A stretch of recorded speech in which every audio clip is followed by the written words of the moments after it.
if you don't ask questions that are geared to putting them into situations, you will not get great results from those interviews. Right. It's almost like they've prepared all the normal questions in their mind. Right. So if you ask those normal questions, then you're going to get these canned answers and they're going to be acting as they prepared for. Insurance dudes are on a mission to escape being handcuffed by our agencies. How? By uncovering the secrets to creating a predictable, consistent, and profitable agency sales machine. I am Craig Pretzinger. I am Jason Feltman. We are agents.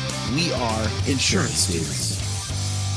Right now, while it's fresh in your mind, check out live.teledudes.com. We took our notes from over 100 interviews with top agents from around the country and made it into a live webcast. Using these strategies led Craig and I to selling more than $10 million in premium in the last 2 years. On this call, you'll receive the exact blueprint to get the same results. Just go to live.teledudes.com to register for this upcoming Tuesday's live call with us. If you jump on this call with us, we're certain 2022 will be an absolutely fantastic year for you. See you there.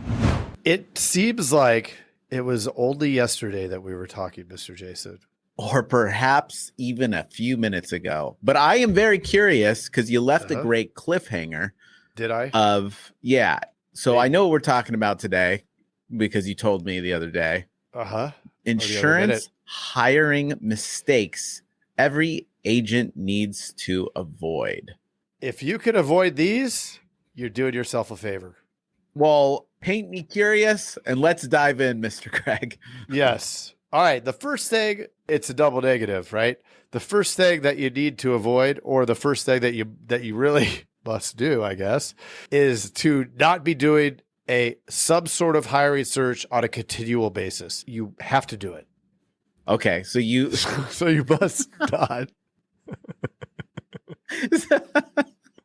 So the mistake would be not hiring. Not doing it. Basis. That would be the mistake. Okay.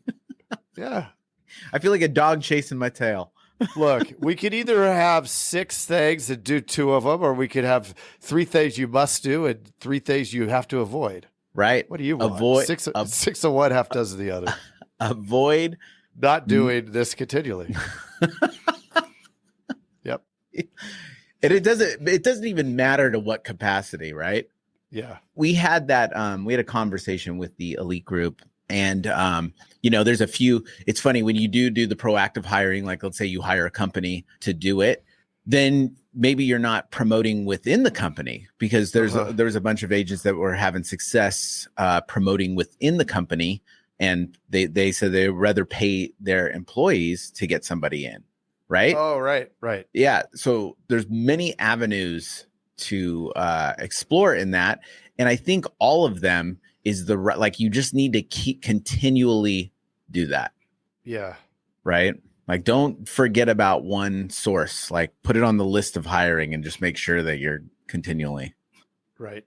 Gots to have the activity. All right. Number 2. Yep. Number 2 is not having some sort of structure to your interviews, like a framework of not just specific questions and types of questions that you're going to ask. Okay. This was a big mistake that I would do. I'd go into the interview and just have a conversation and say, I'm pretty good at reading people. I know I'll make this gut decision based on the conversation. That's really the easy way out. Also, not just questions insofar as, the typical ones. Where do you see yourself in 5 years? But if you don't ask questions that are geared to putting them into situations, you will not get great results from those interviews. Right. It's almost like they've prepared all the normal questions in their mind. Right. So if you ask those normal questions, then you're going to get these canned answers and they're going to be acting as they prepared for. Where if you throw curveballs, and as ridiculous as some of the curveballs I've heard, it's a great way to throw someone off their game. You can see the way they respond. Yeah. It's almost like you want to see if they'll get mad at something, right? Or yeah.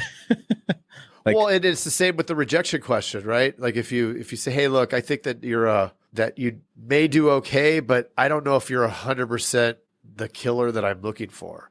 If they're a sales killer, they respond aggressively to that challenge, right? They rise to it. If Yeah. they're not and they fold, I mean, how are they going to behave when 50 people tell them no all day long? well, I think if they fold, that's exactly what they're going to do. Like Exactly. that is the Right. that it came to truth. It came to truth. It's almost like if you respond to this aggressively, then you're obviously an aggressive salesperson because they're selling themselves. But if you don't, you're proving that the statement you just made is correct. Yep. That they're not. Yep. Interesting. I love it. So number 3 to avoid. I want a quad negative in this one. It's not. It's just a regular. It's just a regular. It's a positive. Only searching for licensed people. Ugh. This is something that we need to avoid doing. It's a big mistake. But it takes so long to get someone licensed. Right? No. That's what I mean. Right? Like, oh, I see. I thought you said it takes so that's long. I'm doing the objection. It does. You're right. But there's ways around that, and we could talk about some in a separate playbook. Some ways to fast track that onboarding process when somebody's not licensed. There are some great resources out there, different things, but we don't want to go down that rabbit hole right now. I think rabbits in there, and I'm allergic to them. And he is, and that's not no joke. See, that's what proof. that is. Yep. So this is the thing that I like to challenge people on because the hiring landscape has changed a lot. Yep. Is just create whatever you want and work backwards. So like if you're bringing in a non-licensed person, the thought is what can they do in the agency to pay for themselves from day one? Figure that out, whatever that may be in your agency. If you know that you can create additional revenue off of it, they don't have to be the salesperson. Maybe they create more capacity. Maybe they're lining up, whatever it is, I don't care what it is. I actually don't care.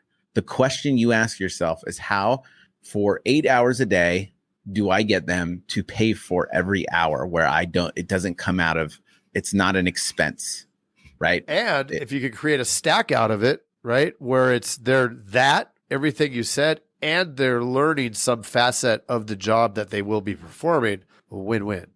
Yep. I think they'll naturally do that if they're working within the agency. So like, they're going to absorb all that stuff. Yeah. It's like osmosis. Because the converse to that is they come in, they shadow with somebody, and that other person that was working at 100% or whatever percent is now at half capacity 60%. Because they're not only like doing their job, now they're teaching the other person. And so you know what I mean? So like now you have 2 people, one person's doing half the job, the other person's just learning, and that's where it becomes an expense. And that's what we've done in the past. And it's not good. Yeah. Are they going to be an expense or are they going to be a revenue center? That's it. Right. An investment into revenue or an expense. And if we start looking at things as I'm investing in that because it's going to drive revenue, it may not drive revenue today, but that's why it's an investment. It's not a, yes. Anywho, that is insurance hiring mistakes every agent needs to avoid. And you even got the fun double negative at the front. That's right. I wanted to make sure you're paying attention. Yeah, I love it. Good times. Well, we'll see you on the next one on the Flippity Flip. Hey, what are you still doing here? Well, while you're still here and while it's fresh in your mind, check out live.teledudes.com. Yeah, if you weren't listening before, we took notes from over 100 interviews with top agents from around the country and made it into a live webcast. Using these strategies did help Craig and I write over $10 million in premium in the last couple years. And let me tell you, on this call, you'll receive the exact blueprint to get the very same results. Again, that's live.teledudes.com to register for this upcoming Tuesday's live call with us. And if you jump on with us, we are certain 2022 will be an absolutely fantastic year for you. See you there.